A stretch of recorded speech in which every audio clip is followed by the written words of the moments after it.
दोस्तों, आओ इतिहास पढ़ो के आज के एपिसोड में आपका स्वागत है। दोस्तों, हम लोग विचारक, विश्वास और इमारतों के अध्याय में भगवान बुद्ध के बारे में देखा, बौद्ध धर्म के बारे में देखा, काफी विस्तार से देखा। भगवान बुद्ध ने किस प्रकार एक धार्मिक, सामाजिक, आर्थिक क्रांति लाई। अब हम यहाँ पर एक नए विचारक की भी बात करेंगे और एक नए तरह के विश्वास की भी बात करेंगे। हम बात कर रहे हैं वर्धमान महावीर की, जैन धर्म की। तो भगवान महावीर या महावीर वर्धमान कहें आप, इनका जन्म 540 ईस्वी पूर्व में हुआ और इनके पिता राजा सिद्धार्थ थे। ये क्या थे कि ज्ञातक क्षत्रिय वंश के हेड हुआ करते थे, प्रमुख थे, और इनकी माता रानी त्रिशला थी। अब इनका जन्म स्थान कुंडग्राम में हुआ। एक गांव था कुंडग्राम, जो वैशाली जिला बिहार में स्थित है। तो यहाँ पर इनका जन्म हुआ और ये 22 वर्ष की अवस्था में घर का त्याग कर दिया, गृह त्याग कर दिया इन्होंने। और क्यों किया आप कहेंगे कि भाई गृह त्याग करना, इनकी शादी भी हो चुकी है, तो ऐसे में पत्नी को छोड़कर, पूरे परिवार को छोड़कर, राजघराने को छोड़कर, तो जरूर कोई महान आशय रहा हो। बिना कारण कोई ऐसा कर नहीं सकता।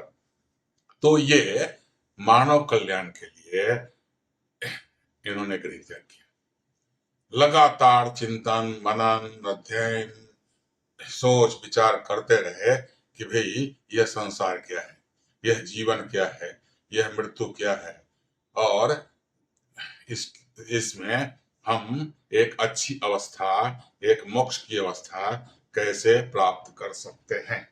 तो वास्तव में जैन धर्म का जो स्थापना हुआ या जो प्रचार प्रसार हुआ, जिस रूप में आज हम देखते हैं, यह महावीर के जन्म, उनके ज्ञान और उनके शिक्षण के आधार पर ही हुआ। लेकिन ऐसा नहीं था कि भगवान महावीर जैन धर्म के पहले व्यक्ति थे। इनके पहले भी 23 और तीर्थंकर हो चुके थे और 23 तीर्थंकर जो हुए थे, इसमें प्रथम तीर्थंकर ऋषभदेव थे और 23वें तीर्थंकर ये पार्श्वनाथ जी थे और 24वें तीर्थंकर महावीर हुए। तो महावीर 24वें और अंतिम तीर्थंकर थे। तो इन्होंने क्या किया कि जब इनको ज्ञान की प्राप्ति हुई, बौद्ध धर्म में जिसे आप निर्वाण कहते हैं, जैन धर्म में उसे मोक्ष कहते हैं, तो इनको क्या था कि इनके विचारों का, इनके सिद्धांतों को जब हम देखने का, समझने का प्रयास करते हैं, तो देखते हैं कि इसके 3 प्रमुख स्तंभ थे। जैसे बौद्ध धर्म में आपने देखा ना, 4 आर्क दर्शन थे, यहाँ क्या थे, ये 3 प्रमुख स्तंभ थे। ये क्या था, सम्यक दर्शन, यानी सही आस्था होनी चाहिए आपकी। आप अगर गलत चीज पर आस्था बना लें, रख लें, तो इससे आपका कल्याण होने वाला नहीं। दूसरा था सम्यक ज्ञान, यानी उचित ज्ञान होना चाहिए। किसी भी विषय का आपके पास उचित ज्ञान होना अनिवार्य है, तभी आप सांसारिक बंधन से मुक्ति पा सकते हैं। और तीसरा था सम्यक चरित्र। सम्यक चरित्र का मतलब है इंद्रियों पर नियंत्रण हो आपका। देखिए, ऐसा तो हम सभी धर्मों में सुनते हैं कि एक अंतः आत्मा होती है और इंद्रियां होती है। अंतः आत्मा हमेशा सही चीज के प्रति जागरूक रहती है, लेकिन इंद्रियां लोभ बस, लालच बस, वासना बस, इच्छा बस क्या होती है कि चलायमान होते रहती है। तो ऐसे में हमको क्या करना है कि अपने इंद्रियों को नियंत्रित रखना है, ऐसा महावीर के सिद्धांत। अब उन्होंने कहा कि होगा कैसे भाई ऐसा कुछ, तो होगा कैसे, उन्होंने इसके लिए 5 व्रत बताए कि 5 काम हमें करना होगा और 5 कामों के द्वारा ही हम क्या कर सकते हैं कि मोक्ष की प्राप्ति कर सकते हैं, जीवन मृत्यु के चक्र से बाहर निकल सकते हैं और वह क्या है? अहिंसा। तो अहिंसा को उन्होंने सबसे ऊंचा दर्जा दिया। अहिंसा की अनिवार्यता पर एक विशेष बल था। आगे किस तरीके से उसको लेकर आगे चले, हम लोग आगे इस पर बात करेंगे। दूसरा था सत्य। सत्य को के बिना आप झूठ के बल पर आप मुक्ति नहीं पा सकते हैं। तीसरा था आस्ते। आस्ते का मतलब होता है चोरी नहीं करना। और चौथा था अपरिग्रह। अपरिग्रह का मतलब है कि आप धन संपत्ति, सोना चांदी, दौलत इकट्ठा करने का प्रयास न करें, इसके संचय से दूरी बनाएं। और पांचवा एक बहुत ही महत्वपूर्ण व्रत था इनका, ब्रह्मचर्य। लेकिन इन 5 व्रतों में ब्रह्मचर्य केवल सन्यासियों के लिए, जो अपना पूरा जीवन समर्पित कर देते हैं दूसरों के कल्याण के लिए, विश्व के कल्याण के लिए, मानव के कल्याण के लिए, तो उनके लिए था। आम नागरिकों के लिए, आम गृहस्थाश्रमों के याचकों के लिए यह आवश्यक नहीं था। तो इन 5 व्रतों के, अब देखिए भगवान बुद्ध से तुलना कर लीजिए, वो अष्टांगिक मार्ग यानी 8 मार्ग बताते हैं, ये 5 व्रत बता रहे हैं। तो ऐसा इनका विचार था। अब क्या हुआ कि इन्होंने कहा कि भाई हमें कैसे काम करना है, तो कहा कि कर्म का सिद्धांत। अब कर्म का सिद्धांत क्या था कि हमें उचित कर्म करना है, अनुचित कर्म नहीं करना है। उसके बाद इन्होंने क्या किया? एकांतवाद। सत्य को सभी दृष्टिकोण से परखना चाहिए। सत्य को अगर आप प्रीफिक्स प्रीजुडिस होकर कि नहीं यही सत्य है, अगर उसे ही सत्य मान लेंगे तो आप सत्य तक पहुंच ही नहीं पाएंगे। सत्य को समझने के लिए विभिन्न विचारों को, विभिन्न परिस्थितियों को देखते हुए आपको उस पर चिंतन करना होगा, आपको तय करना होगा कि भाई ये सत्य क्या है। और तीसरा है सद्वाद। सद्वाद का मतलब है किसी निष्कर्ष पर पहुंचने के पूर्व आप सापेक्षवाद का उपयोग कीजिए। सापेक्षवाद का एक रेफरेंस होता है, और रेफरेंस क्या है कि आप तुलनात्मक, ये निरपेक्ष कुछ नहीं होता। तो इन्होंने कहा कि भाई ये आपको, तो ये 3 मूल सिद्धांत थे। उसके बाद इन्होंने क्या किया कि ईश्वर की अवधारणा के बारे में बात की। तो जैसे हिंदू धर्म में कहा जाता है ना, ब्रह्मा विष्णु महेश। ब्रह्मा कौन है? सृष्टि की करने वाले हैं, सृष्टि करता है। विष्णु कौन है? पालन करने वाले हैं। शिव कौन है? संहार करने वाले हैं। महावीर कहते हैं कि ऐसे किसी ईश्वर को ये इस रूप में नहीं मानते कि यह सृष्टि करता भी है, यह पालन करता भी है, यह संहार करता भी है। कहा कि यह विश्व शाश्वत है, सब कुछ शाश्वत है। हाँ, ये जरूर है कि समय समय पर परिस्थितियों के अनुसार इसमें प्रवाह और परिवर्तन होते रहता है। तो इस तरह से ईश्वर के बारे में उन्होंने बात की। अब जहां तक अहिंसा की बात, इनका एक और कहना था कि संसार की सभी वस्तु, देखिए अभी हम लोग विज्ञान से बात करते हैं कि हाँ कुछ वस्तुएं क्या है, सजीव हैं, जीवित हैं, जिसमें प्राण है। कुछ वस्तुएं निर्जीव हैं, जिसमें क्या है कि प्राण नहीं है। लेकिन ये कहते हैं कि नहीं, संसार की जितनी वस्तुएं हैं, वो पत्थर हो, पर्वत हो, नदियां हो, मनुष्य हो, पशु हो, पेड़ पौधे हो, सब में प्राण है। और सबके प्रति आपको अहिंसा का भाव रखना चाहिए। और जैन धर्म तो अहिंसा को इतना महत्व देता था, इतना महत्व देता था दोस्तों, कि क्या करते थे कि ये लोग अपने मुंह और नाक पर एक कपड़ा बांध लेते थे, एक पट्टी। एक पट्टी क्यों बांध ली? तो इनका मानना था कि श्वास के साथ कोई छोटा से छोटा जीव भी अगर अंदर चला गया तो उसकी मृत्यु हो जाएगी। तो उस हिंसा से बचने के लिए इन लोगों ने ऐसा कर लिया। अब क्या था कि जो जैन धर्म के मानने वाले लोग हैं या उस समय भी थे, तो उनका क्या था कि सूर्यास्त के बाद न भोजन बनाना है न भोजन करना है। ऐसा क्या हो गया भाई, सूर्यास्त के पहले ही भोजन करना है? तो कहा कि अगर सूर्यास्त के बाद आप भोजन बनाते हैं तो उस अग्नि की ज्वाला के तरफ क्या होंगे कि कीट पतंगे, छोटे मोटे कीड़े मकोड़े आकर्षित होंगे और उससे उनकी क्या हो जाएगी, मृत्यु हो जाएगी। तो यह हिंसा माना जाए। तो एक तो मतलब बड़ी कठोर बरते। अब इतनी कठोरता, जहां भगवान बुद्ध और जैन की बात करते हैं तो भगवान बुद्ध क्या थे कि मध्यम मार्गीय थे वो, लेकिन इनका व्रत थोड़ा ज्यादा ही कठोर था। अब जैन धर्म का प्रचार प्रसार की बात करें तो भगवान महावीर के विचार जब सामने आए तो क्या हुए कि कुछ लोग इससे अभिभूत हुए, इससे सहमत हो गए, और वो क्या हो गए कि इनके बताए गए रास्तों के प्रचार प्रसार में लग गए। तो एक तरह से हम कहें कि एक मिशनरी बन गई। तो प्रचार प्रसार का तरीका में भी अगर देखें तो भगवान बुद्ध की तरह इनके पास भी मिशनरी थी, इस धर्म में भी मिशनरी थी। ये लोग अपना प्रचार प्रसार करते थे। उसके बाद क्या हुआ, अनेक पुस्तकें लिखी गई, साहित्य लिखे गए इनके जीवन के बारे में, इनके दर्शन के बारे में, इनके विचारों के बारे में, इनके बताए गए नियमों के बारे में। तो तमाम तरह के साहित्य लिखे गए। अब क्या हुआ कि साहित्य के साथ साथ कलाकृतियां भी बनी। अब कलाकृतियां क्या बनी, अजंता एलोरा की गुफाओं में कई तरह के चित्रकलाएं बनाई गई जो जैन धर्म से संबंधित थी।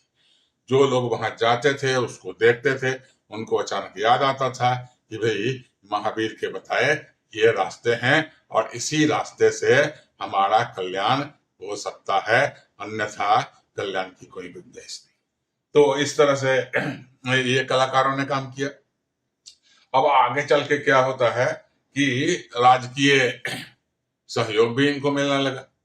कहा जाता है कि चंद्रगुप्त मौर्य अपने जीवन के अंतिम दिनों में जैन धर्म से प्रभावित था और वो कर्नाटक में उसने इनके कई भवन का निर्माण किया और माउंट आबू में तो इनका सबसे बड़ा तीर्थ स्थल है ही।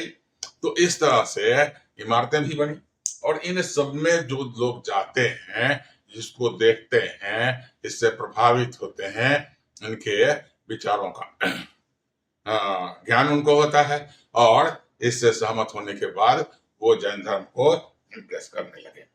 अब कहता है कि भाई इनके प्रमुख जो तीर्थ स्थान है, आपको बताया कि अजंता हो, एलोरा हो, माउंट आबू हो, पावापुरी हो। तो पावापुरी में इनका देहावसान हुआ था, तो पावापुरी में जल मंदिर है। तो इस तरीके से इनका प्रचार प्रसार चल रहा था। लेकिन एक बात है कि भगवान महावीर ने जो रास्ता बताया उसका आखिर उद्देश्य क्या था, उसका लक्ष्य क्या था। तो वो क्या था कि मानव कल्याण, और मानव कल्याण के साथ साथ वो पूरे जीव मात्र को के कल्याण के लिए काम कर रहे थे। तो काफी प्रचार प्रसार हुआ इन जैन धर्मावलंबियों के।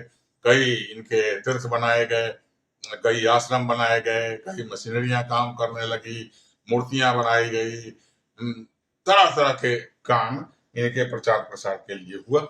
लेकिन इनके प्रचार प्रसार के जो हो रहा था उसमें एक और घटना हुई। वो घटना क्या हुई कि अकाल का दिन आ गया। जिन दिनों इनका प्रचार प्रसार चल रहा था बड़ी मात्रा में अकाल आया, भीषण अकाल। तो भीषण अकाल बस क्या हुआ कि कुछ लोग दक्षिण भारत की तरफ पलायन करने के लिए मजबूर हो गए और वो चले गए दक्षिण भारत में। अब जब दक्षिण भारत में गए तो वहां भी, लेकिन वो अपने धर्म को, अपने सिद्धांत को, अपने काम को, अपने धर्म के प्रचार प्रसार को कभी कम नहीं होने दिया, कभी उसमें रुकावट नहीं आने दी। तमाम परेशानियां थी। जब अकाल होगा तो परेशानियां होगी, खाने पीने की कमी होगी, दूसरे तरह की समस्याएं आएगी। एक नए जगह में जाएंगे तो वहां क्या परिस्थितियों का सामना करना पड़ेगा, यह स्वाभाविक रूप से समझा जा सकता है।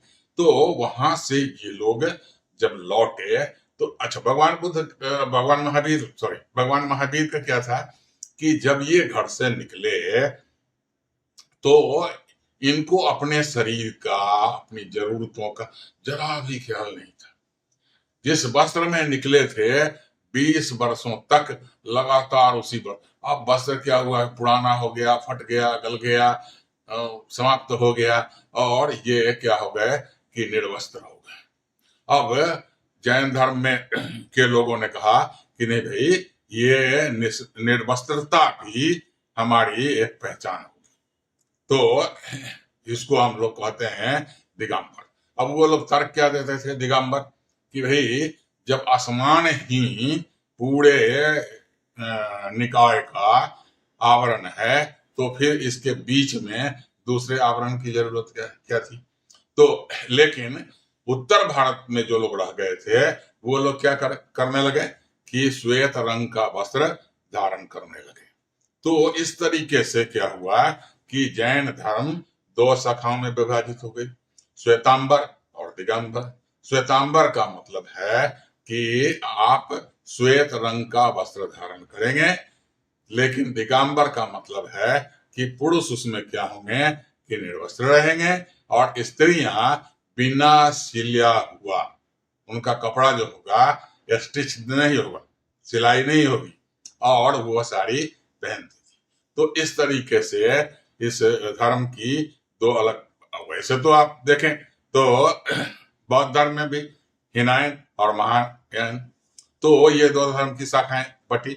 लेकिन यह एक क्या था कि सत्य को लेकर अब कुछ सवाल थे जिसके उत्तर देने थे। तो ये सवाल क्या थे कि क्या ईश्वर है। तो इस संबंध में स्पष्ट रूप से भगवान महावीर ईश्वर के अस्तित्व से इनकार तो नहीं करते, लेकिन वो ये कहते हैं कि वो सृष्टि के रचनाकार, इस पृथ्वी के रचनाकार, इस वायुमंडल के रचनाकार नहीं, और यह जो संसार है, यह जो ब्रह्मांड है, अपने नियमों से चलता है, यह शाश्वत है, इसमें परिवर्तन समय समय पर होते रहता है, और जो परिवर्तन होता है वह भी प्राकृतिक घटनाओं के कारण होता है, न कि इसका कोई कंट्रोलर है, न कोई इसका नियंत्रण करने वाला है, न इसका कोई निर्माण करने वाला है, न इसका कोई विनाश करने वाला है। चलिए अब कहते हैं कि पुनर्जन्म का क्या है। तो पुनर्जन्म के बारे में भी ये कहते हैं कि नहीं, मनुष्य अपने कर्मों के बल पर जो अच्छे काम करते हैं, अच्छे काम का मतलब समझ रहे हैं ना, जो इन्होंने 5 व्रत बताए, तो इन 5 व्रतों का जो अगर आप पालन करते हैं, 5 व्रतों का पालन क्या करते हैं, आप अहिंसा करते हैं, किसी जीव को किसी चीज को दुख नहीं देते, तो आप अहिंसा का पालन कर रहे हैं।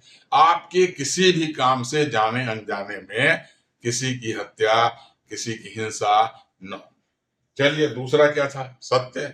आप सत्य को अगर अपनाए हुए हैं, आप असत्य से दूरी बनाकर रखे हैं, तो यह भी एक व्रत हुआ।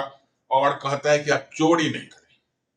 तो अब देखिए 2 बातें, एक तो चोरी ना करें, और दूसरा है अपरिग्रह, मतलब धन संचय न करें। तो चोरी कोई चोर करता है तो क्यों करता है, धन प्राप्ति के लिए करता है, तो प्राप्त करेगा तो संचय करेगा। लेकिन ये कहते हैं कि चोरी ही नहीं, किसी भी अन्य विधि से अगर आपके अंदर धन संचय की इच्छा है, तो यह आपके कल्याण के मार्ग में बाधा उत्पन्न करेगा। और सन्यासियों के लिए विशेष रूप से कहते हैं कि भाई तो आपको ब्रह्मचर्य धर्म का पालन करना। तो एक और बात थी कि शुरू में तो बौद्ध धर्म में भी स्त्रियों को भिक्षुणी होने की छूट नहीं थी, लेकिन बाद में उन्हें अलाउ कर दिया गया था। जैन धर्म में क्या हुआ, स्त्रियों को इस काम में शामिल नहीं किया गया, कहा कि स्त्रियां इससे मुक्ति नहीं पा सकती हैं। तो ये जो 6ठी शताब्दी ईस्वी पूर्व जो था, ये भारत में ये 2 महान दार्शनिक, 2 वेदों की बात करें तो वेदों के विचार से सहमत नहीं है। भगवान महावीर भी सहमत नहीं है, भगवान बुद्ध भी सहमत नहीं थे। तो ऐसे में हम देखते हैं कि भगवान महावीर का दर्शन, जैन धर्म का उदय, जैन धर्म का प्रचार प्रसार। हाँ, एक बात जरूर है कि अगर बौद्ध धर्म और जैन धर्म में के लोकप्रियता के मामले में अगर आप तुलना करें तो बौद्ध धर्म की लोकप्रियता अधिक थी, क्योंकि यह अत्यंत कठिन था। जैन धर्म अत्यंत कठिन था, लेकिन इसके तुलना में बौद्ध धर्म सरल था। तो उसमें तमाम सारे लोग, जो लोग वर्ण व्यवस्था के कारण प्रताड़ित थे या जाति व्यवस्था के कारण प्रताड़ित थे, वो क्या हो गए, इन भेदभाव से मुक्ति की इच्छा रखते हुए क्या हो गए कि बौद्ध धर्म में शामिल हो गए, बौद्ध धर्म को इम्प्रेस कर लिए, उसे अपना लिया। लेकिन जैन धर्म भी कठोर था। जैन धर्म कठोर क्या था, इनके लिए तपस्या जरूरी थी और सन्यासियों के लिए गृह त्याग करना जरूरी था। उसके बाद में क्या था कि सत्य और अहिंसा का पालन करना था, धन का संचय नहीं करना था, चोरी नहीं करनी थी, झूठ नहीं बोलना था। तो यह इतना कठोर था कि यह उतना अधिक लोकप्रिय नहीं हो सका जितना कि बौद्ध धर्म था। तो दोस्तों, मैं समझता हूं कि ये दो धर्म क्या है कि पूरे दुनिया को, पूरे संसार को ये रास्ता दिखाने वाले धर्म है। आज के युग में भी जहां हिंसा का बोलबाला है, वहां इन दो धर्मों के सिद्धांत को अगर हम समझते हैं, अगर उसके अंश भी हम अपनाते हैं, तो हम कई समस्याओं से बच सकते हैं। तो दोस्तों, आपसे आग्रह है, आप इस वीडियो को देखें, लाइक करें, सब्सक्राइब करें, दूसरों के साथ शेयर करें और आप इसका आनंद लें। तो दोस्तों, आज के लिए धन्यवाद।